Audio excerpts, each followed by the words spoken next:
오늘의 말씀은 예레미야 44장입니다. 애굽 땅에 사는 모든 유다 사람 곧 믹돌과 다바네스와 놋과 바드로스 지방에 사는 자에 대하여 말씀이 예레미야에게 임하니라. 이르시되 만군의 여호와 이스라엘의 하나님께서 이와 같이 말씀하시니라. 너희가 예루살렘과 유다 모든 성읍에 내린 나의 모든 재난을 보았느니라. 보라, 오늘 그것들이 황무지가 되었고 사는 사람이 없나니 이는 그들이 자기나 너희나 너희 조상들이 알지 못하는 다른 신들에게 나아가 분향하여 섬겨서 나의 노여움을 일으킨 악행으로 말미암음이라.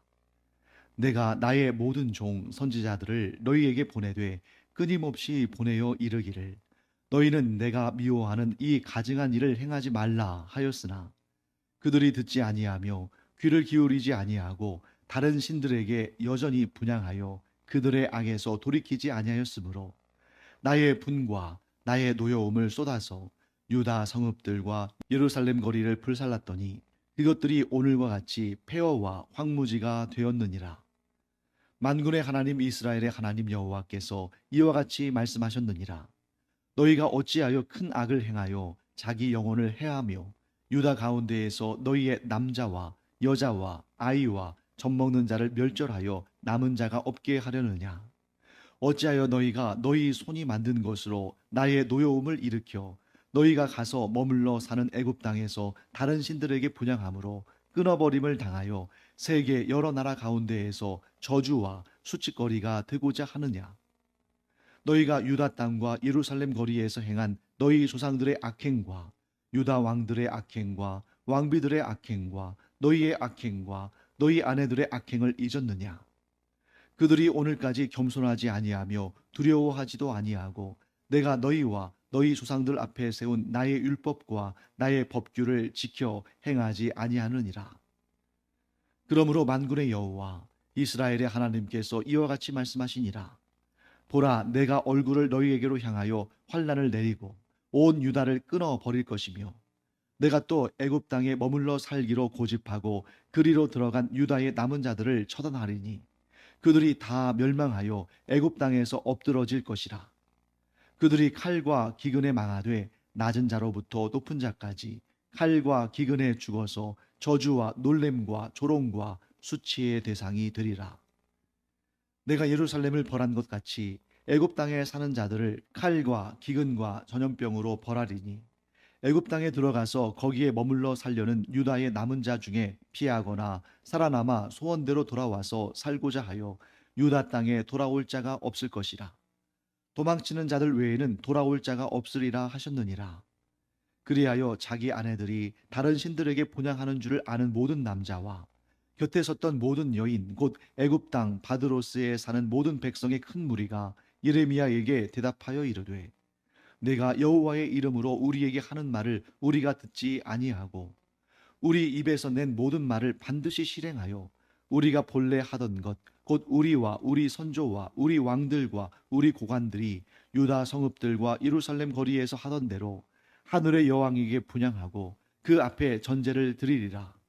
그때에는 우리가 먹을 것이 풍부하며 복을 받고 재난을 당하지 아니하였더니 우리가 하늘의 여왕에게 분향하고 그 앞에 전제 드리던 것을 패한 후부터는 모든 것이 궁핍하고 칼과 기근에 멸망을 당하였느니라 하며 여인들은 이르되 우리가 하늘의 여왕에게 분향하고 그 앞에 전제를 드릴 때에 어찌 우리 남편의 허락이 없이 그의 형상과 같은 과자를 만들어 놓고 전제를 드렸느냐 하는지라.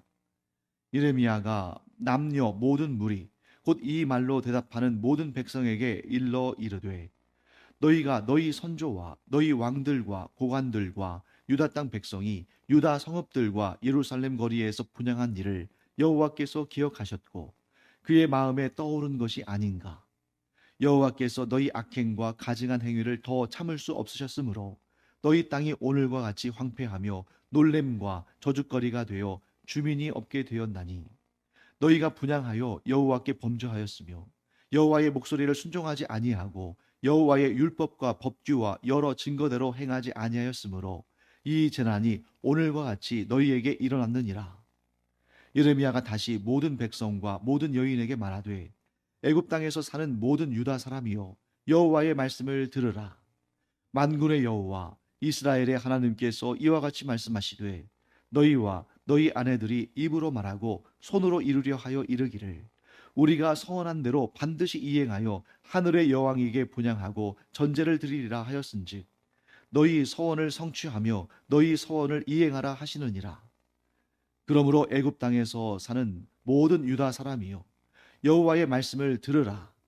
여호와께서 말씀하시되 보라 내가 나의 큰 이름으로 맹세하였은즉 애굽 온 땅에 사는 유다 사람들의 입에서 다시는 내 이름을 부르며 주 여호와의 살아계심을 두고 맹세하노라 하는 자가 없으리라. 보라 내가 깨어 있어 그들에게 재난을 내리고 복을 내리지 아니하리니 애굽 땅에 있는 유다 모든 사람이 칼과 기근에 망하여 멸절되리라. 그런즉 칼을 피한 소수의 사람이 애굽 땅에서 나와 유다 땅으로 돌아오리니 애굽 땅에 들어가서 거기에 머물러 사는 유다의 모든 남은 자가 내 말과 그들의 말 가운데서 누구의 말이 진리인지 알리라. 여호와의 말씀이니라. 내가 이곳에서 너희를 벌할 표징이 이것이라. 내가 너희에게 재난을 내리리라 한 말이 반드시 이루어질 것을 그것으로 알게 하리라. 보라 내가 유다의 시드기야 왕을 그의 원수 곧 그의 생명을 찾는 바벨론의 느부갓네살 왕의 손에 넘긴 것 같이 애굽의 바로 호브라 왕을 그의 원수들 곧 그의 생명을 찾는 자들의 손에 넘겨주리라. 여호와께서 이와 같이 말씀하셨느니라. 자, 우리가 잘 알다시피 지금 이 배경은 유다 땅에 남아있던 자들이 즉 바벨론의 포로로 끌려가지 않고 유다 땅에 남아있던 자들이 바벨론의 느부갓네살 왕을 두려워하여서 애굽 땅으로 도망치려고 하는 그러한 상황 가운데 하나님께서 그들에게 예레미야를 통해서 가지 말라고 말씀하셨습니다만 그들이 끝끝내 고집을 피우면서 애굽 땅에 들어가 살게 되었죠. 그래서 오늘 본문의 말씀 보시면 1절 말씀에 믹돌과 다바네스와 놉과 바드로스 지방 이 애굽의 이 지역에 이 유다 사람들이 가서 거주하게 되었습니다. 자, 그들은 바벨론의 느부갓네살 왕이 그가 직접 세운 유다 총독 그다랴를 이 이스마엘이라는 왕족이 죽은 것으로 인해서 이 유다 백성들이 자신들이 화를 입을 거라고 생각해서 떠났죠.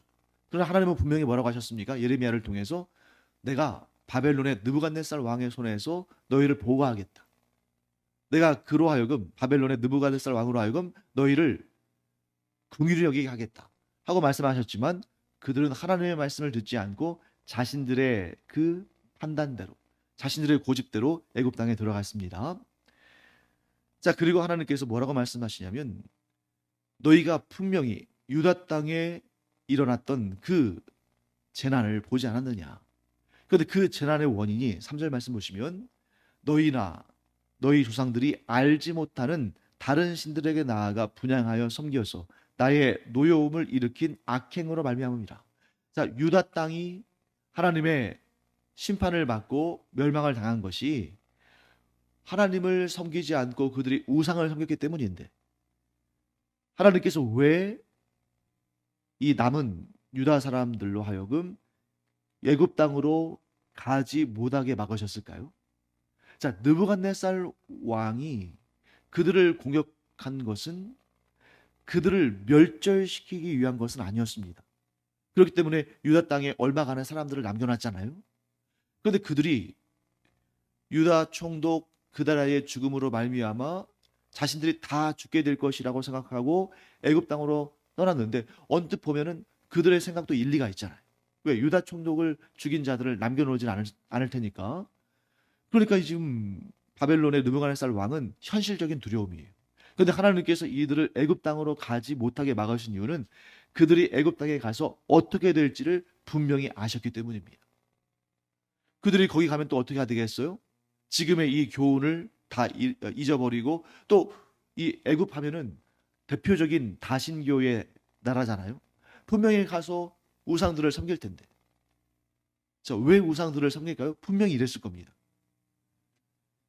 출애굽 당시에 출애굽한 이스라엘 백성들이 광야에 있을 때는 하나님만 섬기고 하나님과 언약을 맺고 그랬잖아요.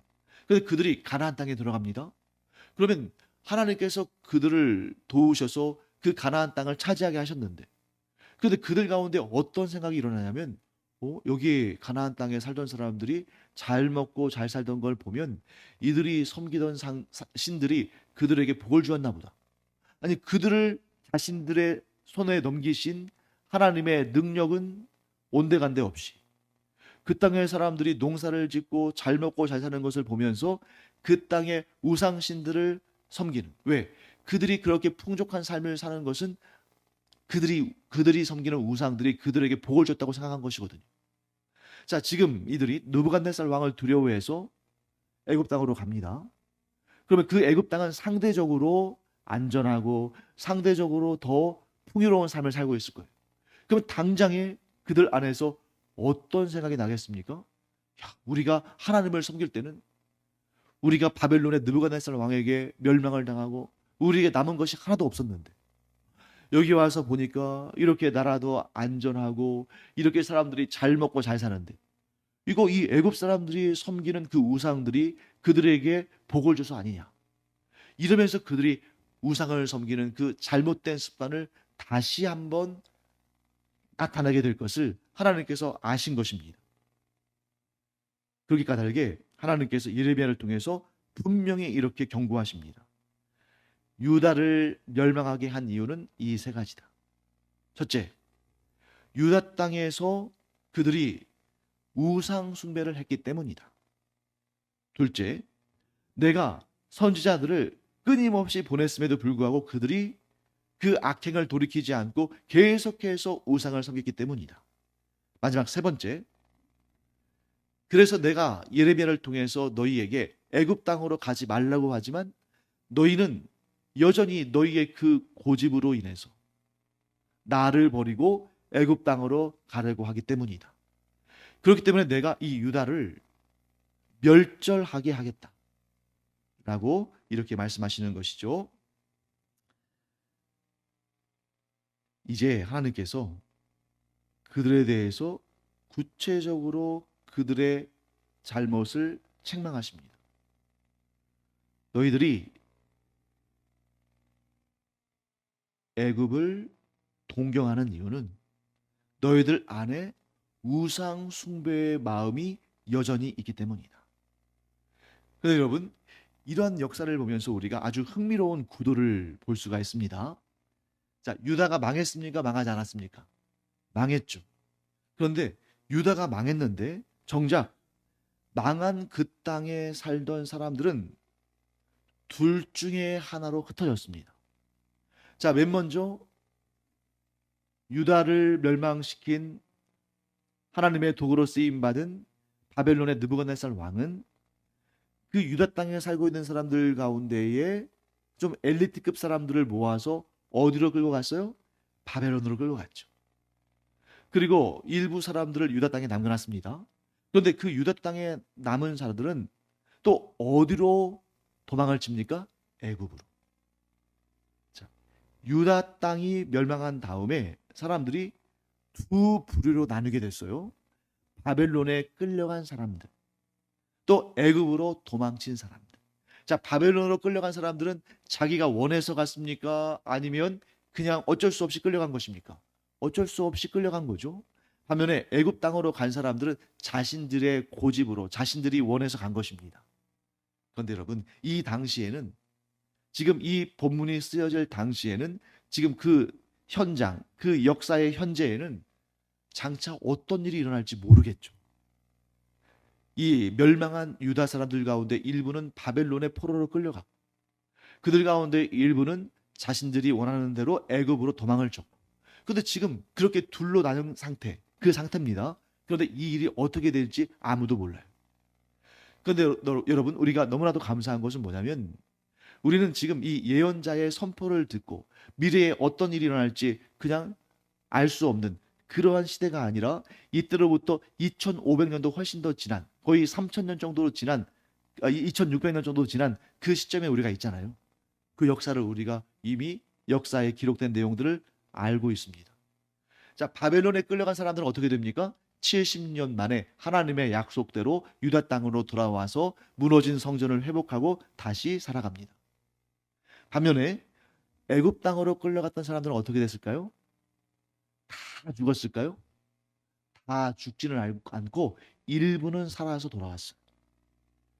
그런데 그 일부는 살아서 돌아온 사람들이 그들이 하나님을 경외하고 하나님께서 그들을 사랑하셔서 돌아오게 하신 것이 아니라 무엇 때문에 돌아옵니까? 하나님께서 증인으로 삼으신 것입니다. 자, 애굽 땅으로 간 사람들은 계속해서 뭐라고 말하냐면 지금 15절부터 쭉 이들이 아주 악질적인 가증한 말을 합니다. 뭐라고 말하냐면 우리가 하늘의 여왕과 하늘의 일월 성신을 섬길 때는 우리가 멸망당하지도 않고 오히려 우리가 잘 먹고 잘 살았다. 그런데 그 하늘의 여왕과 그런 우상들을 섬기지 못하게 한 다음부터 우리가 가난하게 되었고 우리가 멸망했다. 저 그런 얘기를 하는 겁니다. 자, 그 근거가 뭐냐면 여기에서 우리가 아주 중요한 사실을 알게 되는데 그 역사의 사건을 이 사람들이 기억하고 있는 거예요. 그 역사의 사건이 뭐냐면 이때로부터 대략 한 36년쯤 전, 그러니까 주전 622년에 있던 사건을 언급하는 것입니다.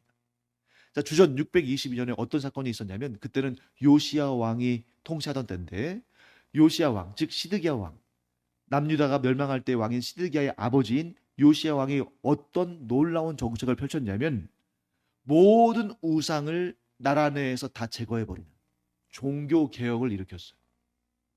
그 전까지만 하더라도 이 요시야 왕의 그 선대 왕들은 계속 우상을 섬기고 이 유다 백성들이 막 그 우상 섬기는 것을 유행처럼 그렇게 받아들인 때였는데 그때 하나님께서 요시야 왕을 통해서 어떤 일을 일으키시냐면 나라 안에 있는 모든 우상을 회파하는 이 하늘의 여왕이랄지 뭐 하늘의 일월 성신이랄지 바알이랄지 아세라랄지 이런 우상들을 섬기지 못하게 했습니다. 그렇게 요시야 왕이 아주 훌륭한 그러한 정책을 펼쳤어요. 그런데 36년이 지나서 주전 586년에 나라가 멸망했잖아요. 그러니까 이 사람들은 지금 뭐라고 말하냐면 우리가 하늘의 여왕과 하늘의 일월 성신과 또 우상들을 섬길 때는 우리가 잘 먹고 잘 살지 않았냐. 나라도 망하지 않았다. 그런데 요시야 왕이 주전 622년에 종교개혁을 일으켜서 이 땅의 모든 우상들을 다 몰아내고 하늘의 일월 성신도 섬기지 못하게 하고 하늘의 여왕도 섬기지 못하게 했을 때 어떤 일이 일어났느냐. 계속해서 바벨론이 우리를 침략하고 그래서 우리가 못 살게 그렇게 힘들게 되고 또 가난해지고 결국 나라가 멸망하지 않았느냐. 이게 다 우상을 섬기지 못하는 게 한 그런 이후에 그 사건 이후에 일어난 일 아니야. 주전 622년에 요시야 왕이 행했던 모든 우상을 철폐하게 한 그 내용이 열왕기하 23장에 기록되어 있습니다. 이 사람들은 역사를 어떻게 해석해요? 우리가 우상을 섬기지 못하게 되면서부터 이런 문제들이 일어난 거 아니냐. 너희도 부인할 수 없을 것이다. 예레미야 너도 부인할 수 없을 것이다. 그 이후에 우리가 바벨론에게 나라가 멸망하고 지금 오늘 이 모양 이 꼴이 된 건 아니냐. 이렇게 완전히 잘못된 역사 해석을 했다는 거죠. 거기에 대한 하나님의 역사 해석은 뭡니까? 하나님은 이렇게 말씀하시죠. 나의 종 요시야가 나를 경외해서 그렇게 이 땅의 모든 우상들을 철폐하게 했으나 너희들은 여전히 왕의 눈을 피해서 그리고 내 눈을 피해서 여전히 우상들을 섬기며 그렇게 살지 않았느냐. 너희가 요시야 왕의 눈을 속일 수는 있을지언정 나의 눈을 속일 수는 없다. 결국 유다 왕국이 멸망당한 것은 요시야 왕이 나라의 모든 우상을 철폐하라고 했기 때문에 그 조치 때문에 나라가 망했을까요? 아니죠. 하나님께서 마지막 기회를 주신 거예요. 유다 왕국에게 주신 마지막 기회는 요시야 왕과 같이 경건한 왕을 통해서 나라의 모든 우상들을 철폐하도록 하신 것인데 사람들은 어땠습니까? 겉으로는 요시야 왕이 눈에 띄면은 어떤 형벌을 당할지 모르니까 겉으로는 우상을 섬기지 않는 척하면서 사실은 몰래 우상을 섬기며 살았다는 거죠. 그래서 여러분 여기 한번 보실까요? 오늘 본문의 말씀에 가장 중요한 내용은 16절부터 19절까지 내용인데, 자, 무슨 내용이 나오는지 한번 보겠습니다. 17절 말씀 볼까요? 우리의 입에서 낸 모든 말을 반드시 실행하여. 자, 우리가 이렇게 말하는데 이거 우리 반드시 실행하겠다는 겁니다. 우리가 본래 하던 것, 곧 우리와 우리의 선조와 우리의 왕들과 우리의 고관들이 유다 성읍들과 예루살렘 거리에서 하던 대로 하늘의 여왕에게 분향하고 그 앞에 전제를 드리리라. 자, 스스로 지금 자신들이 실토하고 있잖아요. 자신들이 요시야 왕의 주전 622년에 종교개혁 당시에 모든 우상을 철폐하라고 했지만 우리는 은밀하게 우상을 섬겨왔다는 겁니다. 여기에서 말하는 하늘의 여왕은 누굴 말할까요? 정확히 어떤 신인지 나와 있지 않지만 아마도 제 생각에는 그 예굽으로부터 수입하고 저기 또 바벨론이나 아수르나 그런 데에서 또 행해지던, 또 가나안 땅에서 행해지던 그런 다양한 신들이 막 들어와 가지고 그들 가운데는 하늘의 여왕이라는 여신도 있었겠죠. 어쩌면 이 열왕기 하를 보면은 이 당시에 하늘의 일월 성신을 섬겼고, 그래서 요시야 왕이 하늘의 일월 성신을 섬기는 신앙을 금지했다 하는 내용이 나오는데, 이 열왕기하 23장을 보면, 그래서 저는 이런 생각도 하게 됩니다. 하늘의 여왕은 아마도 달의 여신이지 않을까.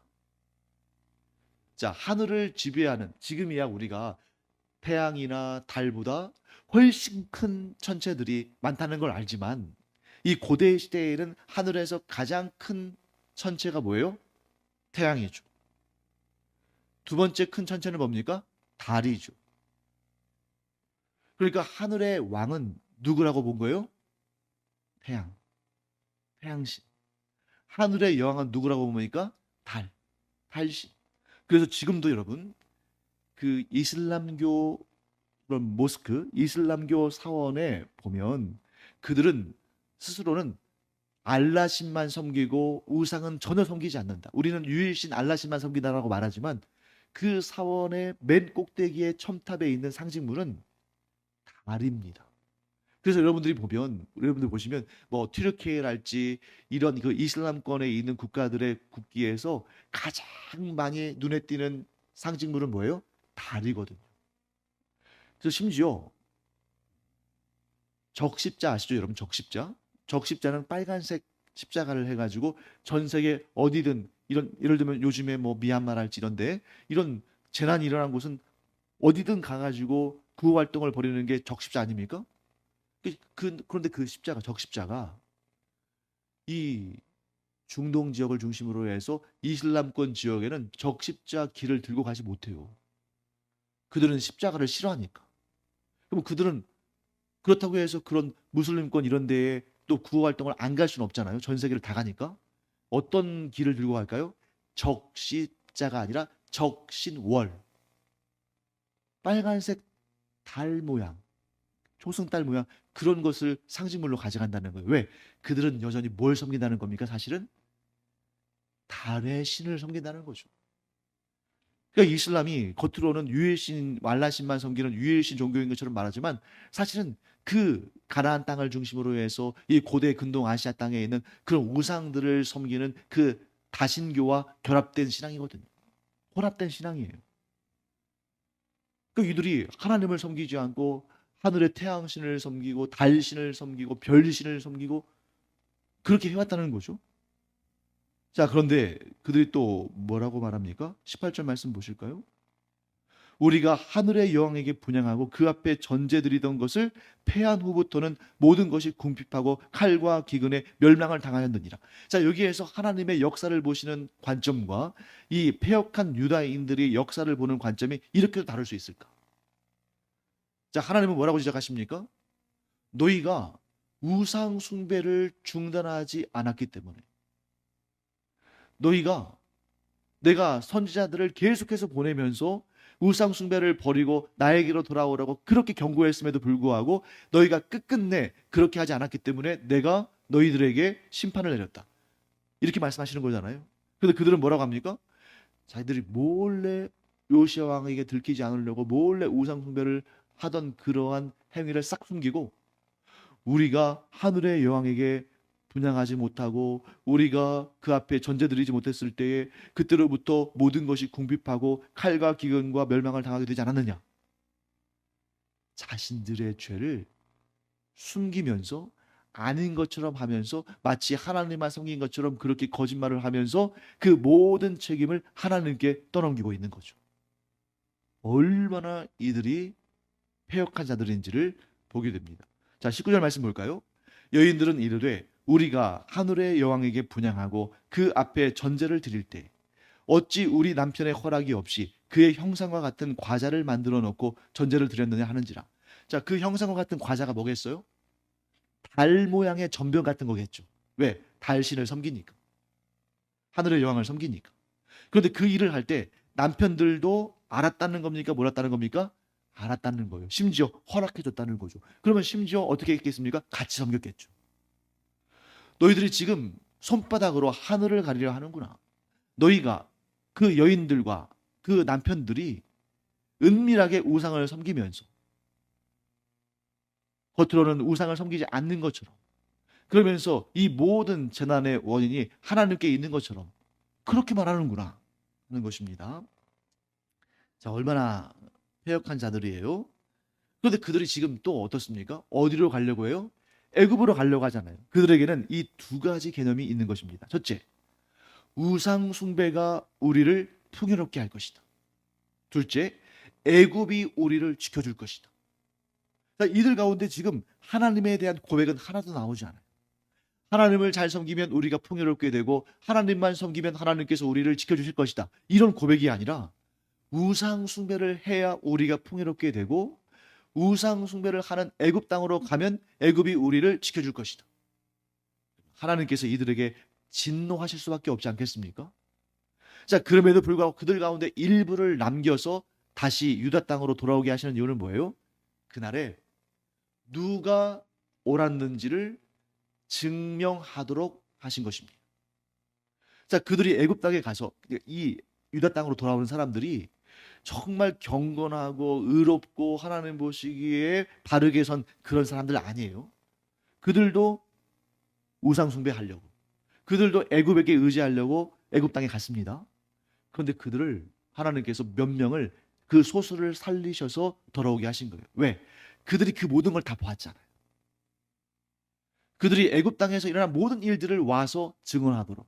그래서 누가 옳았다는 것을 하나님께서 오르셨다는 것을 증언하도록 몇 명을 살려두겠다 하고 말씀하신 것입니다.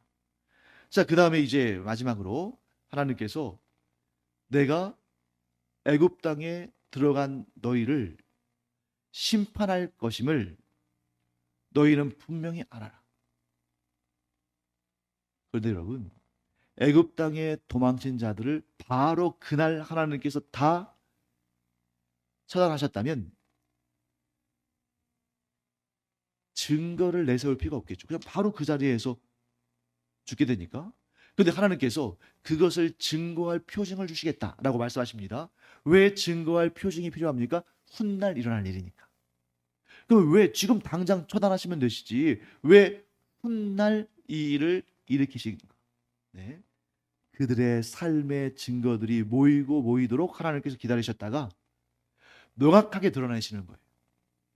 이 사람들이 그냥 사고나 어쩌다 보니까 우연히 죽게 되는 것이 아니라 그들이 애굽 땅에서 행한 그 악행들 때문에 죽게 되었다는 것을 선명하게 보여주시기 위해서 기간을 두신 것입니다. 그리고 이것이 지금 당장 일어날 일이 아니라 장차 일어날 일이기 때문에 하나님께서 증거를 내세우시는데 그 내용이 오늘 본문의 마지막 부분에 있죠. 자, 우리 30절 말씀 읽어보겠습니다.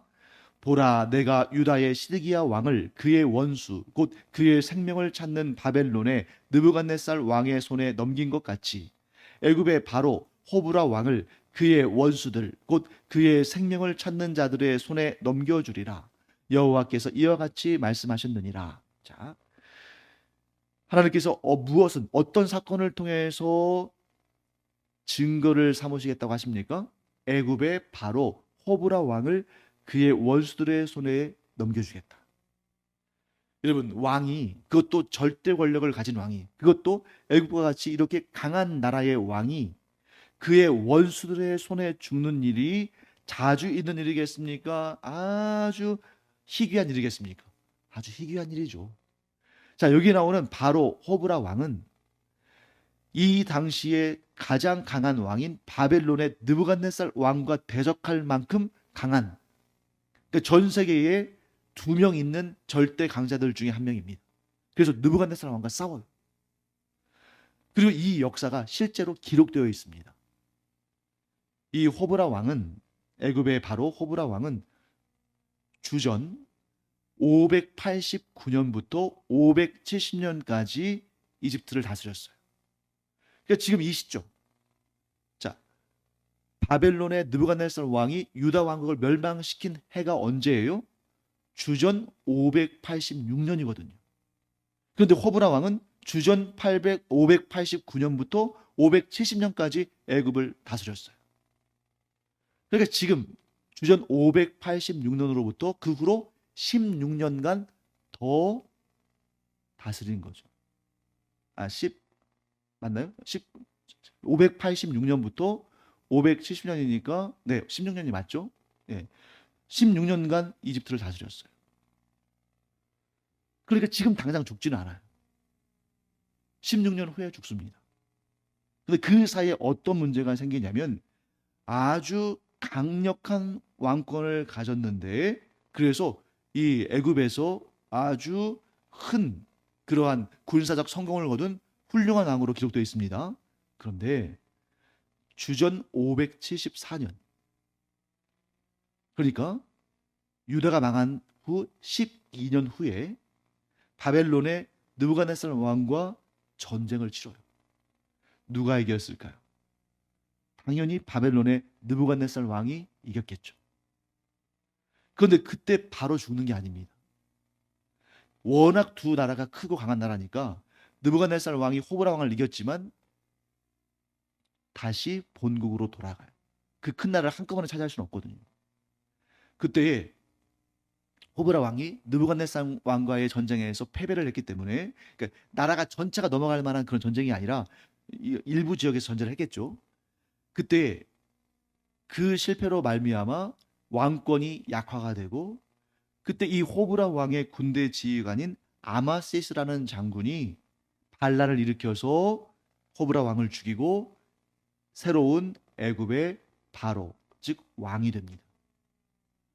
이런 일이 정말 역사상 뭐 흔치 않은 일이잖아요. 이 일이 일어남으로 말미암아 오늘 예레미야 44장 30절, 이 하나님의 예언의 말씀이 그대로 성취가 됩니다. 자, 그러면 이 말씀이 그대로 성취됐을 때 유다 사람들 어떻게 됐을까요? 그들은 다 멸망해 버리는 거죠. 왜? 하나님의 말씀이 그대로 이루어졌으니까. 사랑하는 성도 여러분, 우리가 역사를 보는 시각을 바꿔야 됩니다.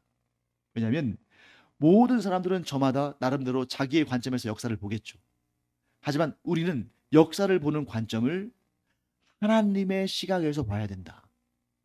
세상 사람들은 우상 숭배, 뭐 종교 이런 거에 대해서 별로 관심이 없을 거예요. 전부 뭐에만 관심이 있습니까? 정치, 뭐 경제, 군사, 문화 이런 거에만 관심이 있겠죠. 거기에서 역학구도를 다질 겁니다. 그래서 어느 쪽에 붙어야 되나, 어디 가서 돈을 벌어야 되나, 어떤 문화가 더 세련됐냐 이런 것만 따지겠죠. 하지만 우리는 분명한 역사 인식을 갖게 됩니다. 오늘 본문의 말씀을 통해서 역사는 하나님의 말씀을 순종하느냐, 혹은 하나님을 버리고 자기 마음대로 우상을 섬기고 세상의 쾌락과 풍요를 누리기 위해서 그것만을 쫓아다니면서 살아가느냐, 그거에 따라서 역사는 완전히 달라진다. 우리가 하나님의 관점에서 역사를 보면서 오직 하나님만 섬김으로 우리가 하나님이 주시는 풍요와 하나님이 주시는 구원의 은총을 누리며 살아가기를 간절히 축원합니다. 기도하겠습니다. 하나님, 오늘 이 본문의 말씀을 통해서 악한 유다 백성들이 결국 화를 자초한 것을 보게 됩니다. 그 원인은 바로 역사를 보는 관점이 달랐기 때문입니다. 하나님, 저희는 역사를 보는 관점을 하나님의 시선 가운데 갖게 하여 주셔서 하나님만 믿고 하나님만 의지하며 나아갈 때에 하나님의 놀라운 구원의 역사를 경험하게 하여 주시옵소서. 감사드리며 예수님의 이름으로 축복하며 기도합니다. 아멘.